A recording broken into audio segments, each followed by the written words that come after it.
What's going on, Loyalty Squad? It's your boy Wayne James, and I'm coming at you with another reaction video. And today, by the title, it's not looking good. The the case of your beloved YouTuber. Who who's our beloved YouTuber? We don't know. Like, comment, subscribe. We on the road to 500. Let's get into this. Look, I don't want to look. Or is it mango?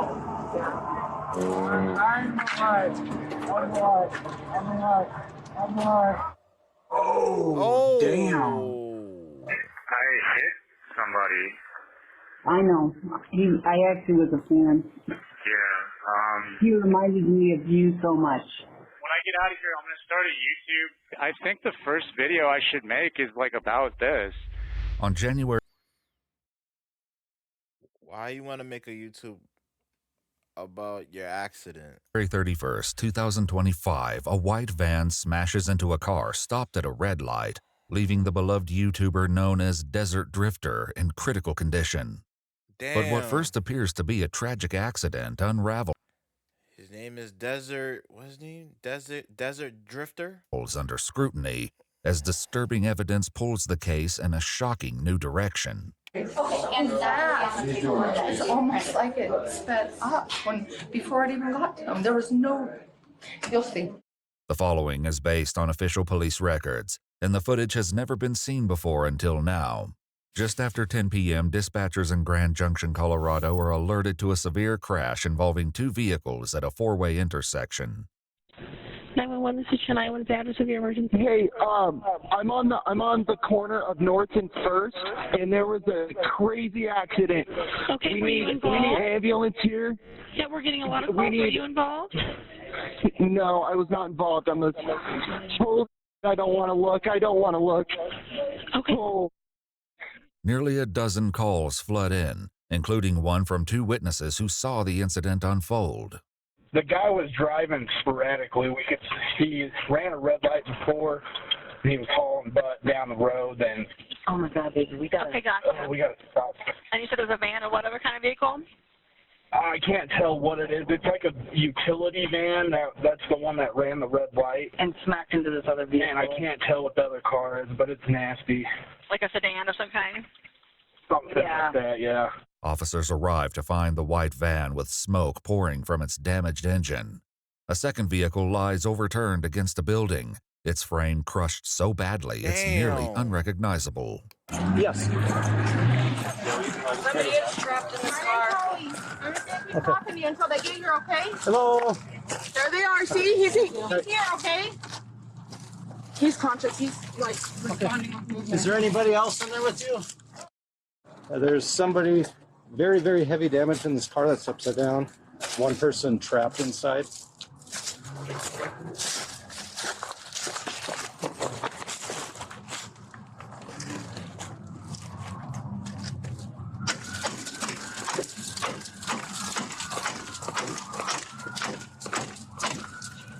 Damn. Can you hear me in there? Hello, can you hear me? Is there anybody else stuck in that one too? There's a guy that takes it out. Okay. You try to talk to him and get him woke up. I'll go check on that guy. Oh. Are you okay? Hello. He's breathing. He's breathing? He's breathing, Okay. but he is unresponsive. Okay, is there anybody else in there? Are you No. by yourself? It's just him. Hey, 35, 58. are you okay? I know you were just in a car accident. You're okay. You're okay. You're gonna be okay. Can you? We're gonna need at least 2 ambulances. He's not responsive. Will you guys try and go on the other side? Yeah. Damn. Not gonna be able to get that open. He's breathing. He is breathing? He's breathing. He's unconscious. He's buckled. We're gonna have fire. Get him out. They're gonna have the tools on that. He's on the passenger side. Is he awake? Breathing. He's breathing. He's not conscious. He's buckled in there. Copies. Tools! The driver of the overturned car is later identified as 36-year-old Andrew Martin Cross. the YouTuber known as Desert Drifter. While a rescue team prepares to cut him free, an officer up the road tries to keep the other driver calm. Dude. All right, there you go. Yep. All right, just, yep, ambulance is here. Fire truck's gonna try to get you out, okay? Bro. Okay. You're doing good, just keep awake, all right? Bro, I'm a human. What's that? I'm a human. Yeah, you're doing good. No, dude. You're doing good, okay? Bro, I'm human. I'm trying to get home. The driver of the van is identified as 37-year-old Ragnar Nicholas Nick Kristl, a U.S. Army veteran. The front end of his van is completely crushed, and the dash and steering wheel has effectively pinned him to the driver's seat. Firefighters utilize a spreader, a powerful hydraulic tool, to lift the dash and free him from the wreckage. Guys. Damn. There we go. Yeah. Yeah, up and over. Okay, ready? 1, 2. Oh, you got a right behind you. Stretcher's right behind you. Other way. There we go, Nick. All right.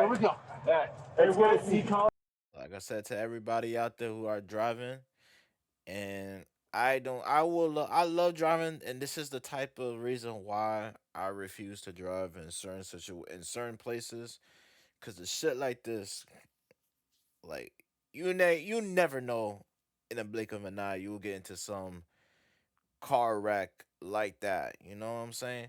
So all I just tell you guys is, if y'all driving, stay off your phones. Do not drive. If you are under the appliance of liquor and alcohol and all that shit, ask somebody to drive you off. Don't get under the wheel. That's all I gotta tell you. Line's ready.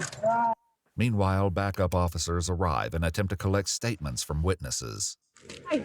Did you see what happened? I was just heading westbound, and I saw like maybe a little bit of it, but not enough to give a testimony. Beside the officer, a bystander records distressing footage of the crash site on his cell phone, which later surfaces on YouTube. I don't know where he is. Stop recording. Did you guys see what happened? No, we were same as him. Okay. And we just want to stand this criminal justice. Okay. Ma'am, did you see what happened? I didn't. I was sitting at Stinker. I saw the explosion, but I didn't actually see exactly what happened. Okay. I'm an Uber driver. I was waiting for a call, and so I rushed over and called 911 and tried to do a little assessment for an operator. I really couldn't tell you what happened. I mean, a car is mangled. You, just you, building your app on Base 44. Yeah. Once Nick and Andrew are both freed, they're transported by ambulance to St. Mary's Hospital in critical condition. For first responders who remain at the scene, it's difficult to imagine how both drivers survived such a violent wreck. At least he was wearing a seatbelt. Yeah. I think he smacked his head right on that windshield. You got that stuff? Oh, I'm sure he smacked into a lot of stuff. I can't believe that guy in the van was talking. What were we chasing him? We weren't chasing him for anything. We were told that he was running from the cops. This guy was running from the cops. He came through the intersection and took him out. No. No? No. Yeah. That's what we were told. We're like, where'd this come from? Who told you that? I don't know. Oh, yeah, no. It was passed on to one of our guys, and then they passed it on. Yeah. Rumor mill. Yeah. That's how that stuff started. Yeah, exactly. Rumors aside, officers are still a long way from understanding the truth of what happened here tonight. An officer arrives at the hospital and attempts to question Nick, the driver of the van, but this proves challenging. Hey, Nick. I'm Officer Keys. Please release my body. Can you tell me what happened? Don't grab there. Why is it my fault? I didn't say anything. I just asked you what happened. These crazy people want control. Okay. Can you tell me what your name is? Can I have my body back?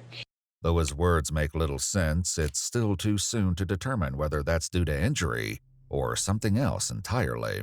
Back at the scene, officers gather statements from more witnesses, but even with their combined accounts, it's difficult to pinpoint exactly what happened.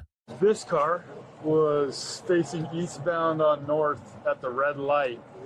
White car blows the red, smashes into this one, crashes, like it drags this thing, pushes it, and I'm thinking it trips Right there at that curb. Oh shoot! That right there hits that, spins, or flops over, and that guy continues, and he could see. I'm assuming the tire's either on its rim or was trying to brake because these big old gouge marks. Nearly 2 hours after the crash, Andrew's wife Evelyn arrives at the scene. She would later explain that Andrew was on his way home from backpacking and filming for his YouTube channel at Bears Ears National Monument. When he never made it back, she tracked his phone to the intersection. Andrew was just 4 minutes from home. At the hospital, an officer answers what few questions she can from Evelyn as she relays the information to Andrew's family over the phone. Do you know how fast the person is going? A little over the speed limit. A little over the speed limit, so probably speed limit's like 30 there. Yeah. Is there any other information you can share with me? No, that's all the officers can share. It was not his fault. It was not his fault, is all that they can confirm, which just pisses me off. According to public updates posted by the family, Andrew underwent surgery at the hospital to control bleeding in his brain, and his condition stabilized. Traffic cameras captured the moment his Subaru Outback came to a complete stop at the red light. 7 seconds later, the white cargo van plowed into the back of his vehicle, sending it barreling through the intersection. Andrew's father later made a guess at how fast the van was really traveling through the 35-mile-per-hour zone. Am I out of the ballpark if I suspect that he was hit from the rear at something approaching 80 miles an hour? Yes, you'd be right on. However, these angles failed to capture the van in the crucial seconds before impact. Later, surveillance videos from nearby businesses, combined with recovered crash data, would paint a far clearer picture. We can just hope right now and hope the miracle happens and Andrew survives this. By February 6th, 1 week after the crash, Andrew's family shares an update. Though he Hi everyone, thank you for your patience. It has been an eventful morning with many moving parts. Please pray for the following point: the dance between using anticoagulants and controlling bleeding in the brain abdomen continues. They stopped his heparin yesterday after as his hemoglobin levels dropped below 7. He had to have 2 blood transfusions. This morning, his CT shows an increase of blood in that left side of his brain, as well as the number of small strokes. We still do not know the impact or event of these. Please pray that there are no long-term impacts from them. They did not. They did another brain surgery to remove the blood from that side. All went well in the surgery. They plan to restart him on a low dose of heparin later in this afternoon. Please pray that he will tolerate the heparin without any increased bleeding, so we can prevent any further strokes. Also pray for improved CT tomorrow morning, so that you can discuss getting the track done to limit ET tube. Andrew had a chest tube placed late last night due to drain fluid from his chest cavity. His oxygen needs to have been, oh my gosh, to above 8, to remain above 8 to help with WO2 aspiration, and his oxygen needs is fall below 50% O2 CT from oh my god, there's a lot of shit going on. Yeah, I hope he survived that shit, gang. has no spinal damage. A CT scan shows increased bleeding and several small strokes on the left side of his brain. I'm telling you, it's not just a car, it's a van. Compare from that car to a van, bro. Oh shoot. You probably not making that shit alive, bro. He's kept under sedation to give his brain time to rest. Meanwhile, Nick has recovered enough to answer questions from investigators. Do you have a broken pelvis or something? Somebody was saying or something. Yeah, they had to cut open my stomach like C-section, and they had to cut down my leg just to get at my hip bone to jam it back into the socket. Is that a bone down there? I got stitches like with Jack from that Christmas movie. Oh, wow. So what's the last memory you have, like I said, before the crash? My gas pedal, the mat that's underneath it, like I guess got stuck on it. I bent down to pick it off of it, and the next thing I know, I'm like, bam! And like all my stuff is flying around. I'm in like extreme pain, and for a freaking rug, dude. I don't remember anything after crashing into them. Is that they were just stopped? Really? They were just stopped at a red light. So, yeah. How old are they? What? I can't answer that, but close to you, sir. Oh, for that. Yeah, it's a very sad situation for everybody involved. According to police records, technicians noted during the van's inspection that the accelerator pedal had been snapped off. After reviewing crime scene photos, the mat also appeared to be partially bent up on both sides after the wreck. While it is possible the mat became stuck, observations made by medical staff after Nick arrived at the hospital point to a more concerning possibility.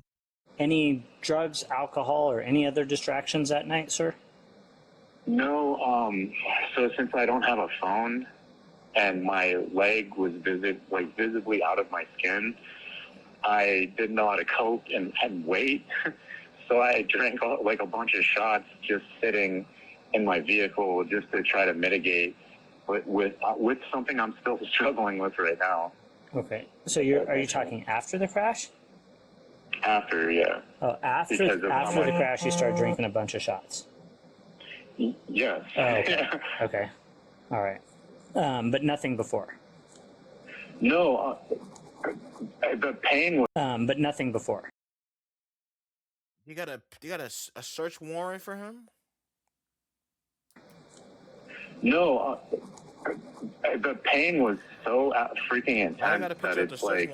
You got a search warrant? And I knew I didn't have a way to call you guys because I don't have a phone. Right. And so I was trying to do everything I can to be like, help me, right. Come on, somebody call the cops, please help me, and drink because how much pain I was in. Okay. During the van's inspection, a white trash bag was found containing numerous small bottles of alcoholic beverage containers that were either empty or nearly empty. The bag itself contained a dark brown liquid substance that smelled, quote, foul, such as vomit. Investigators would return to this subject later after obtaining his hospital records. For now, investigators continue gathering evidence while monitoring Andrew's condition. On February 18th, his father shares that he's been taken off sedation and is breathing with minimal ventilator support. That's where we are. We'll keep you posted. No, please keep me 100% posted. Yeah. I know it is. I can't like I said, I don't have a lot of words for your family right now. But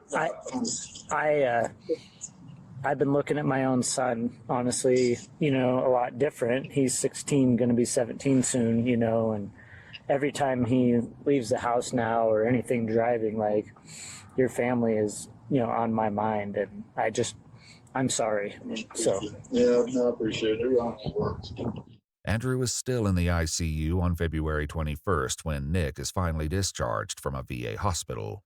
He's promptly intercepted by police officers and arrested on a vehicular assault warrant. Damn. Before heading to jail, he's brought in for an interview. How you doing, man? With all things considered, I think they're trying to keep me in a hospital to treat me as like a psychosis or like making something into something that's not. Oh, really? So I just wanted to come to you guys and face my music. Okay. Yeah, just get this forever. Sure, I get that. And so as far as your injuries, it sounds like you can kind of walk now and stuff like that? I can't put weight on it, but I've gotten pretty good at hopping. Okay. So I'm just trying to get better. I'm glad you're doing okay and that you're going to heal up, brother. No, I appreciate it. The thing that bugged me the most was that guy's not quadriplegic and he's alive. Sure. Nick shares with the investigators that He doesn't know that. He's still in ICU. Like, he's fighting for his life. Like, yo, if God forbid, if he dies, bro, GG's. before crashing the van, he'd been living in it and was traveling toward the West Coast. As of recently, I lost both my cats, and I was just trying to go to the Native American ruins just to like keep my mind distracted. But that's been something that I really need, is like a career or a job you go into, like a purpose in life. Interestingly, many of the videos on the Desert Drifter YouTube channel feature Andrew visiting ancient ruins and prehistoric sites. According to a video posted by his wife Evelyn, exploring these landscapes left Andrew with a, quote, sense of peace and purpose. I came back to a country that said 9/11 was a scam, and you know, it's like we were murderers and all kind of stuff. So it was really hard to get help and meet anybody, knowing that I was a veteran, especially in like super liberal states. Okay.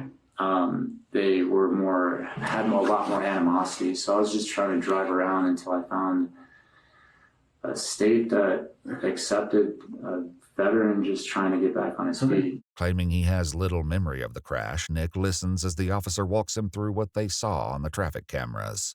When it hit, right, you guys went across the intersection, you shoved the other vehicle, goes... Feel it. Yeah, Yeah. no, I'm sorry. No, you're fine. No, take your time. No, it's fine. And so it shoves into that light pole on the southeast corner there. And then from there, your van continues eastbound along the sidewalk, comes to rest in an upright position, and the other vehicle overturned, unfortunately, from there, okay? He then returns to a familiar story, one that quickly falls apart under scrutiny. It was like being in a dream. Nothing seemed real. Like I was in complete shock.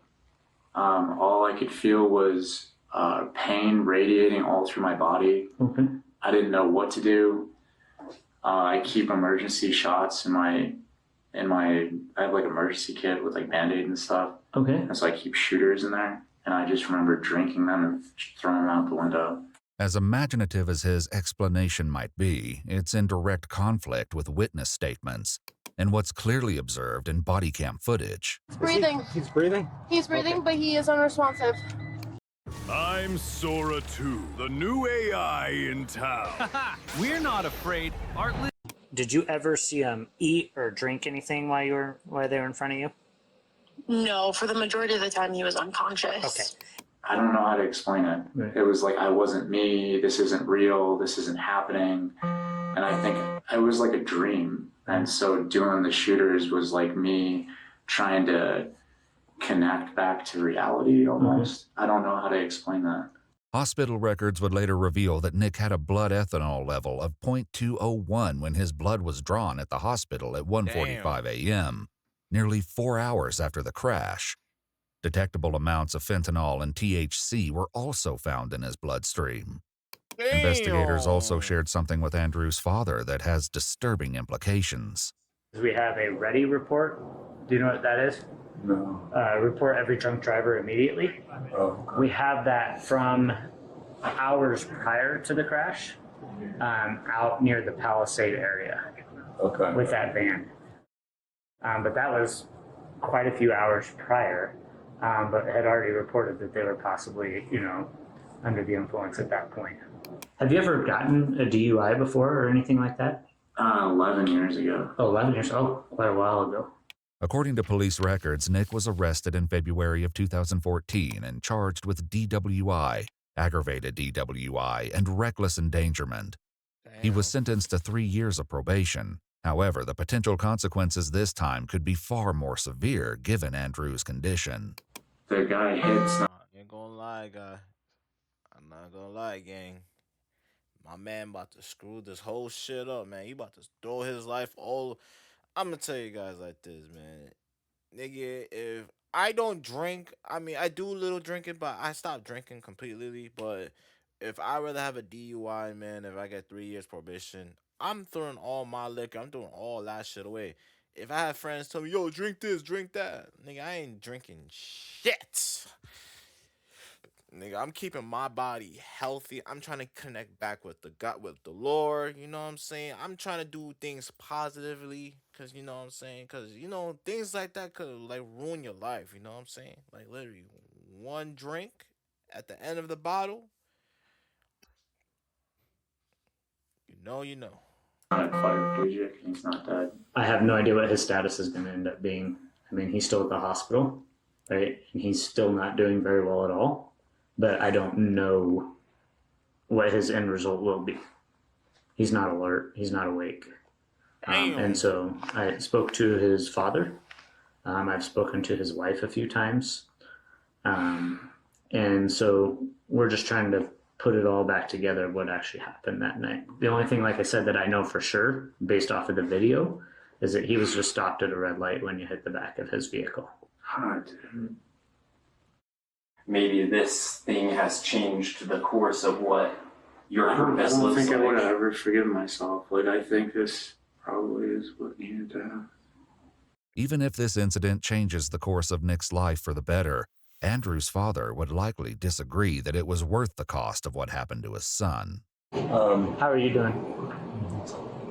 I can't imagine. It's not. It's messed up. Like you shouldn't have happened. No, it should never have happened.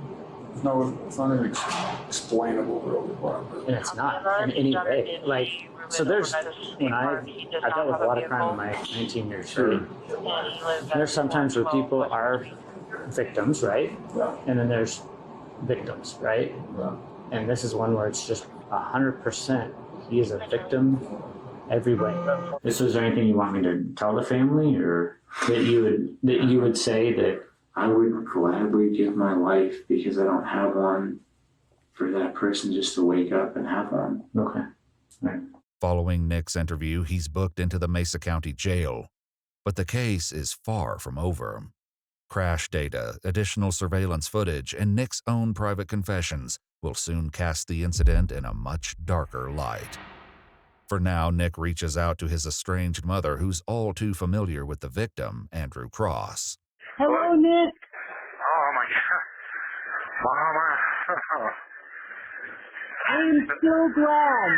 I'm so glad you're alive. I hit somebody. I know. I actually was a fan. Yeah. He reminded me of you so much.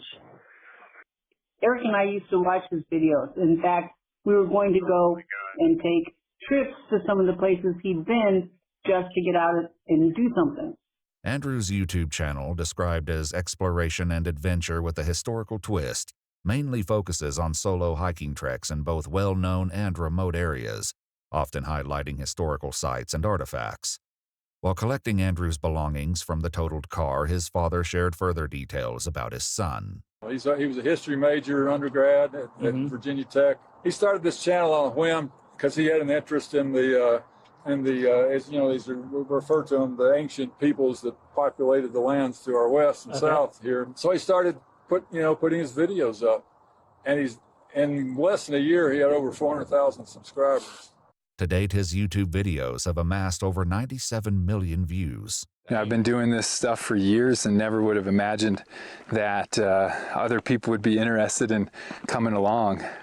3 weeks after the crash, updates show that Andrew has begun to respond to pain, which his wife Evelyn writes is a positive step in the right direction.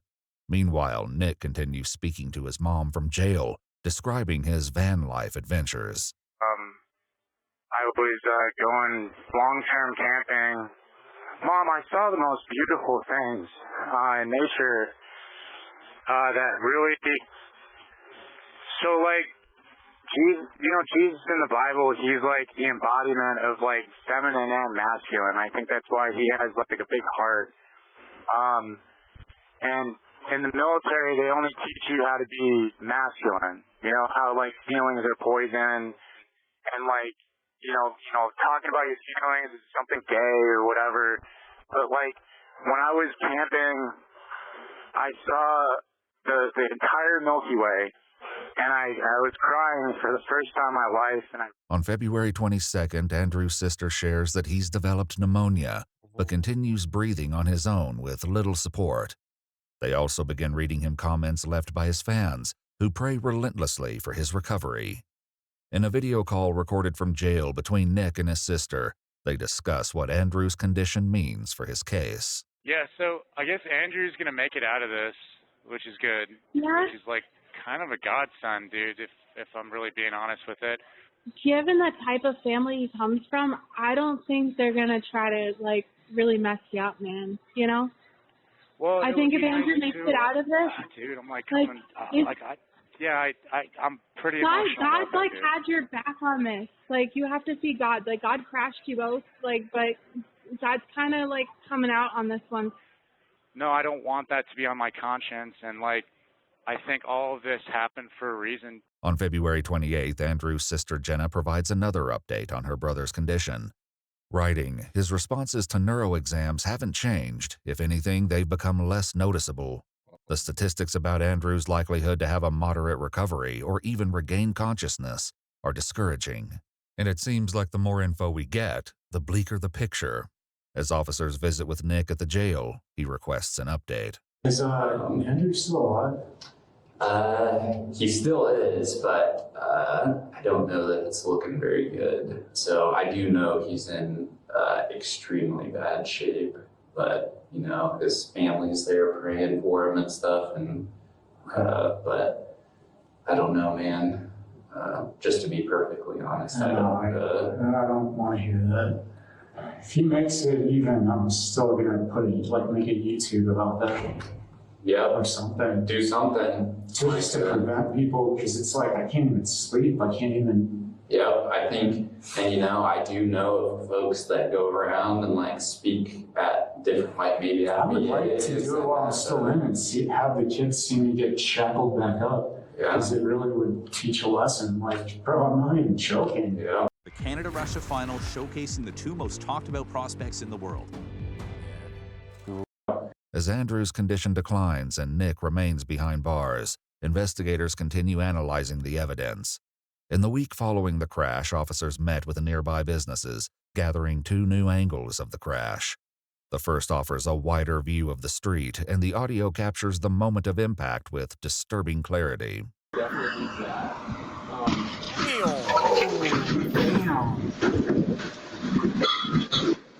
can hear it. The footage reveals that once the van struck Andrew's car, it carried it down the street until it collided with a light pole, causing it to roll over as it landed against the building. Another nearby business caught a similar angle, but one disturbing detail stands out. And then it's crazy, from way far away. And that is almost like it sped up before it even got to him. There was no, you'll see. In video footage recorded on an officer's phone, the van can be seen gaining intense speeds before smashing into Andrew's car at the stoplight. According to crash data, Nick was traveling at 80 miles per hour 5 seconds before impact. In the final tenth of a second, his speed climbed to 82, indicating he accelerated just before the collision. After learning the exact speeds at which his son was struck, Andrew's father shared a calculation with the investigating officer. The weight of that van I estimated to be 10,000, his to be 4,000. Speed of travel, 82 miles an hour, his car being stationary. And the Google's AI, artificial intelligence module spit out the calculation because they laid it all out in 6 steps. But the bottom line is that he suffered an impact of over 87. Andrew got the worst of all. Nick just got like a fracture, but Andrew got the worst of it, man. G's of force. Wow. The report also notes that a stuck floor mat would not explain this acceleration, and that a reasonable driver would have applied the brakes. Despite all the data, nothing could explain what compelled Nick to speed up before striking Andrew's car. I've been through some tough stuff, dude, and I didn't have a means to react because I have insecurity issues and PTSD, this kind of. And so, like, I don't know if my subconscious took over that night as, like, Dr. Jekyll and Mr. Hyde, but, like, I don't remember anything, dude. Yeah, I'm tired of even hearing that because of who was I'm targeting me for so. No, it's fine. It's hilarious. While it's unclear exactly who Nick believes was targeting him, he spoke further on the topic with his mother. There's some YouTuber like bragging to the internet saying she was hacking my phone.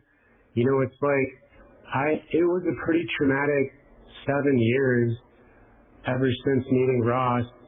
And instead of doing hard drugs and becoming a criminal, I did everything I could to keep my sanity. And what happened with Andrew was a complete mistake. I never intended that to happen. You know?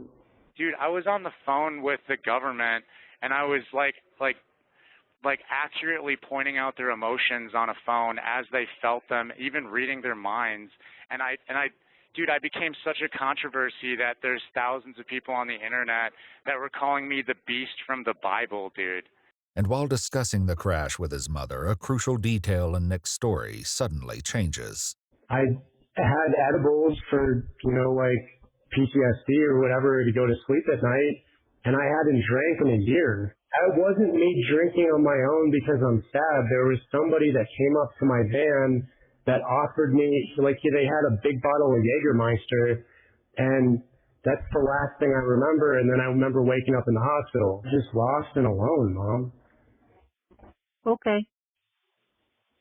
And Well, I'm so sorry. when somebody offered me a drink, I took it because it was another human being who, I'm alone, I'm by myself, offered a good thing to me, or so I thought, and I kind of forgot my problems with alcohol. Why? If he offer you a drink like that, why do you take it? You could have rejected. If you, oh my gosh, he could have rejected that shit, man. See, never take things from strangers. You know? Yep, I do. But now I get it. In a cruel twist of irony, Andrew's father shared that his son once worked with a group that provides support for struggling adults, including those who are suffering from PTSD. They're in Utah nearby. Then they're an outdoor, registered or whatever you have to be, accredited outdoor therapy program for people with primarily drug addictions they're trying to kick, but also some alcohol. I have a lot of people in my life that love me, but I didn't love myself, and I couldn't forgive myself for everything that I didn't want to talk about, and it kind of ended up like this. Okay. And you guys are right. You're right about everything. I didn't know how to open up to you guys. I didn't know how to talk to you. And it was better to drown my problems in probably every bottle I ever drank alone by myself with no friends. But I think this kind of needed to happen because the last time we ever talked was when I got my first DWI. Yeah. And I think it's ironic. The only thing that I want is for that guy that I've hit to make it through. As he continues sharing with his sister, Nick reveals the plans for his own future. There were so many thousands of people demanding that I got a gift, and they couldn't figure out where it came from, whether it was a brain injury or somebody's looking over me. And I think all of this needed to happen. And I have an idea of what I want to do when I get out. Maybe to make a YouTube, but I wanted to make tents and sell them because I kind of got into sewing. But just to travel with that message too, just have free coffee and be like, hey, if you don't buy anything, I've been lonely for a long time and I admit it, and it would be good to just have coffee with somebody. But if you want to buy my stuff, that's cool too. You're a multifaceted person. I can't see you staying in one niche. Gemini. Well, then help me make it, and then be a part of the channel. You know what I'm saying? Why not? Yeah. That'd be really cool. And I think the first video I should make is about this. But while Nick dreams of a future in the spotlight, Andrew continues to decline. On March 2nd, 1 month following the crash, Andrew's sister announces the family's difficult decision to remove him from life support. following multiple strokes affecting important parts of his brain. She writes, "We know that a life dependent on machines is not what Andrew wants." It had to be exactly this way. It had to be a guy that you would have loved. You know, like if it had just been some schmuck, like maybe this wouldn't have hit so heavy. But like he's a good dude, man. Like Dude, I was in court, and like when they didn't know if he was gonna make it or not, and they said like his wife, like we left her voicemails and we might need to push this. I'm trying not to go there, but like you might need to push this to a manslaughter. I've cried all through court, dude. On March 4th, 2025, 36-year-old Andrew Martin Cross passed away in the company of his wife, family, and friends.